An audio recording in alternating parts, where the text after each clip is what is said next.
ಇವತ್ತು ಒಂದು ಪಾಯಸ ರೆಸಿಪಿ ಮಾಡ್ತಾ ಇದ್ದೀನಿ. ತುಂಬ ಟೇಸ್ಟಿಯಾಗುತ್ತೆ. ತುಂಬ ರೀತಿ ಪಾಯಸ ಮಾಡಿರ್ಬೋದು, ಆದರೆ ಈ ಥರ ಒಂದು ಸಲ ಮಾಡಿ ನೋಡಿ, ತುಂಬಾ ಟೇಸ್ಟಿಯಾಗುತ್ತೆ. ಬನ್ನಿ ರೆಸಿಪಿ ಸ್ಟಾರ್ಟ್ ಮಾಡೋಣ. ಫಸ್ಟ್ ನಾನೊಂದಿಲ್ಲಿ ಪ್ಯಾನ್ ತೊಗೊಂಡಿದ್ದೀನಿ. ಅದಕ್ಕೆ ಸ್ವಲ್ಪ ತುಪ್ಪ ಹಾಕಿದ್ದೀನಿ. ತುಪ್ಪ ಬಿಸಿ ಆದಮೇಲೆ ಅದಕ್ಕೆ ಒಂದು 4 ಟೇಬಲ್ ಸ್ಪೂನಷ್ಟು ಸಣ್ಣ ರವೆ ಹಾಕುತ್ತಾ ಇದ್ದೀನಿ. ಚಿರೋಟಿ ರವೆ ಅಂತಾರಲ್ಲ, ಅದನ್ನು ಹಾಕಿ ಸ್ವಲ್ಪ ಫ್ರೈ ಮಾಡ್ಕೊತಾ ಇದ್ದೇನೆ. ಇಲ್ಲಿ ಗ್ಯಾಸ್ ಫ್ಲೇಮ್ನ ಲೋವಲ್ಲಿಟ್ಟು ಫ್ರೈ ಮಾಡ್ಕೊತಾ ಇದ್ದೀನಿ. ಮತ್ತು ಫ್ರೆಂಡ್ಸ್, ನನ್ನ ಚಾನಲ್ನ ನೀವಿನ್ನೂ ಸಬ್ಸ್ಕ್ರೈಬ್ ಮಾಡಿಲ್ಲ ಅಂದರೆ ನನ್ನ ಚಾನಲ್ನ ಸಬ್ಸ್ಕ್ರೈಬ್ ಮಾಡಿ, ನನಗೆ ಸಪೋರ್ಟ್ ಮಾಡಿ. ಮತ್ತು ಪಕ್ಕದಲ್ಲಿ ಬೆಲ್ಲೈಕಾನ್ ಇರುತ್ತಲ್ಲ, ಅದನ್ನು ಕೂಡ ಪ್ರೆಸ್ ಮಾಡಿ ತಪ್ಪದೆ ಆಲ್ಗೆ ಕ್ಲಿಕ್ ಮಾಡಿ. ಆಲ್ಗೆ ಕ್ಲಿಕ್ ಮಾಡಿದರೆ ನಾವು ನ್ಯೂ ವೀಡಿಯೋಸ್ ಅಪ್ಲೋಡ್ ಮಾಡಿದಾಗ ನಮಗೆ ನೋಟಿಫಿಕೇಷನ್ ಬರುತ್ತೆ.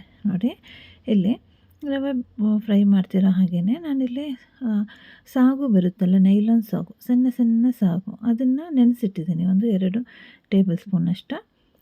ಈಗ ಇಲ್ಲಿ ರವೆ ಫ್ರೈ ಆಗ್ತಾ ಬಂದಿದೆ ನೋಡಿ, ಇದನ್ನು ತೆಗೆದು ಸೈಡಲ್ಲಿ ಇಡ್ತಾ ಇದ್ದೀನಿ.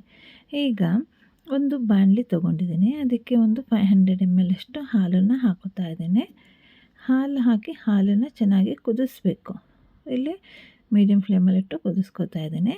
ಚೆನ್ನಾಗಿ ಬಿಸಿಯಾಗಲಿ. ನೋಡಿ, ಕುದಿ ಬರ್ತಾ ಇದೆ ಅಲ್ಲ, ಈ ಸ್ಟೇಜಲ್ಲಿ ಗ್ಯಾಸ್ ಫ್ಲೇಮ್ನ ಲೋ ಮಾಡ್ಕೋಬೇಕು. ಕಂಪ್ಲೀಟಾಗಿ ಲೋ ಮಾಡಿ ಇಲ್ಲಿ ನಾನು ಫಸ್ಟ್ ರವೆನ ಫ್ರೈ ಮಾಡಿ ಇಟ್ಕೊಂಡಿದ್ನಲ್ಲ, ಅದನ್ನು ಹಾಕ್ಕೋಬೇಕು. ಸ್ವಲ್ಪ ಸ್ವಲ್ಪನೇ ಹಾಕಿ ಚೆನ್ನಾಗಿ ಮಿಕ್ಸ್ ಮಾಡ್ಕೊತಾ ಹೋಗಬೇಕು.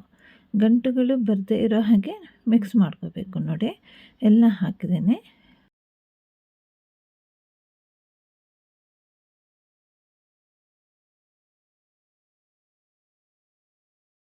ಈಗ ಚೆನ್ನಾಗಿ ಮಿಕ್ಸ್ ಮಾಡ್ಕೋಬೇಕು. ಈಗ ಇಲ್ಲಿ ಸ್ವಲ್ಪ ತಿಕ್ಕಾಗುತ್ತೆ. ತಿಕ್ಕು ಜಾಸ್ತಿ ಆದರೆ ಬೇಕಾದರೆ ಹಾಲನ್ನು ಮತ್ತೆ ಸೇರಿಸ್ಕೋಬೋದು. ನೋಡಿ, ಈಗ ರವೆ ಹಾಕಾಯ್ತಲ್ಲ, ಹಾಕಿ ಒಂದು 2 ಮಿನಿಟ್ಸ್ ಆದಮೇಲೆ ನಾನಿಲ್ಲಿ ಸಾಗುನ ನೆನೆಸಿಟ್ಟಿದ್ದೆ ಅಲ್ಲ, ಅದನ್ನು ಹಾಕುತ್ತಾ ಇದ್ದೀನಿ. ಆ ಸಾಗು ಬೇಗನೆ ಬೇಯುತ್ತೆ. ಯಾಕಂದರೆ ನೈಲಾನ್ ಸಾಗು ಅದು ಸಣ್ಣ ಸಣ್ಣದಾಗಿ ಇರುತ್ತಲ್ಲ, ಬೇಗ ಬೇಯುತ್ತೆ.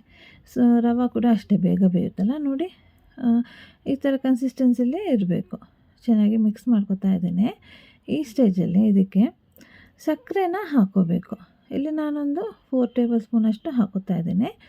ಸ್ವೀಟ್ ಜಾಸ್ತಿ ಬೇಕು ಅಂದರೆ ಸಕ್ಕರೆನ ಜಾಸ್ತಿ ಹಾಕ್ಕೊಳ್ಳಿ.